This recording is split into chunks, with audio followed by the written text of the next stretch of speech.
Petite sirène du collectif Ubix, c'est notre troisième création, d'après le conte d'Andersen, sauf que cette fois-ci, pour ce troisième opus, on a vraiment complètement adapté l'histoire. Et notre petite sirène, elle a un rêve, c'est de devenir marin.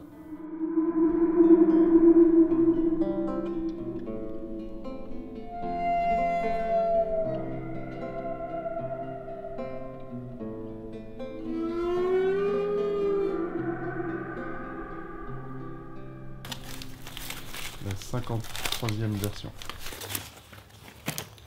Alors c'est pas celle-là, j'ai tout gardé.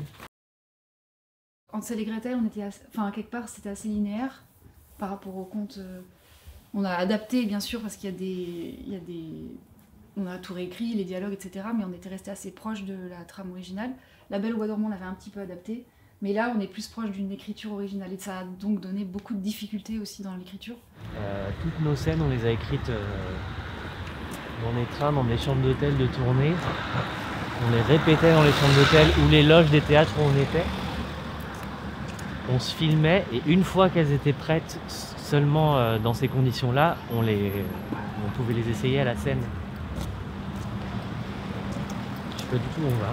Il y a un truc, il y a un bar là-bas. Vive les fautes d'orthographe. Les fautes d'orthographe. Claire est très pro, donc elle m'a juste dit vous avez changé de spectacle. Donc elle fait qu'est-ce que tu veux que je fasse moi avec ma créa lumière, tu peux pas me demander. Il faut tout réencoder, il faut faire les nouveaux tops. Non, et puis même au-delà de ça. Même pas forcément les nouveaux mêmes tableaux. C'est au niveau de l'écriture artistique de elle, ce qu'elle a fait. Elle fait, tu vois, avec le changement, en fait, vous démarrez direct dans le port avec la petite sirène et le marin. Elle fait, moi j'ai travaillé avec un truc général, puis on se rapproche dans le port, Ouais. puis il y a un chalutier, puis il y a les trois marins. En fait, il y a trois problématiques. Déjà, il faut finir d'écrire. Il faut que nous, trois, on le répète.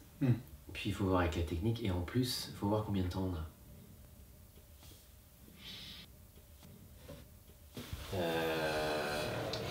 Est-ce qu'on se vise au moins la nouvelle chanson des marins pour Blainville? Moi, j'aimerais bien le début. Ouais.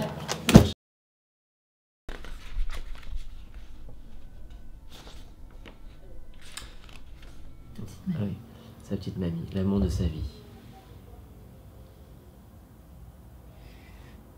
Elle avait emporté avec elle ses rêves, ses envies, ses espoirs.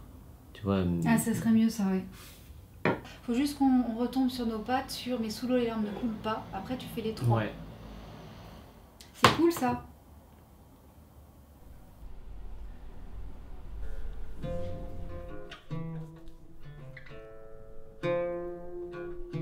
Je veux devenir marin, c'est mon rêve, ma passion, mais le plus beau pour moi, ce n'est pas l'ambition, c'est ma grand-mère, qui avec attention a écouté mon rêve et sans hésitation m'a dit « Ma petite fille, j'ai la solution.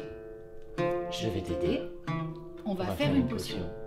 Je sais bien qu'un beau jour tu devras t'en aller, je ne suis pas une enfant, j'ai bien conscience que les gens ne sont pas là pour l'éternité, mais c'est plus fort que moi. Je ne peux m'empêcher de penser que tu seras toujours avec moi. Si je deviens marin... Tu vas devenir marin. Si je deviens marin, ce sera grâce à toi. Et quand je serai marin,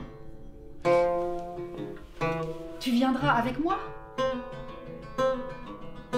À bord de mon bateau, je t'emmènerai partout. En Islande, au Japon, au Vietnam, au Pérou. On mangera des moules frites sur la plage au Touquet. Des fish and chips dans un port irlandais. Je t'emmènerai voir les îles Lofoten, la baie du Kabira, manger des ramen. On ira en eau douce dans les rivières d'Écosse, au port de Calvi, goûter du fromage corse. Et à chaque escale, je nourrai les haussières et nous irons chercher le meilleur de la terre. C'est joli comme histoire. Ça commence par une rose rouge, ça se termine par du lilas. Ça se termine, oui. J'aurais aimé vous raconter la suite, mais je ne sais pas ce qui se passe après. On n'a plus jamais revu la petite sirène.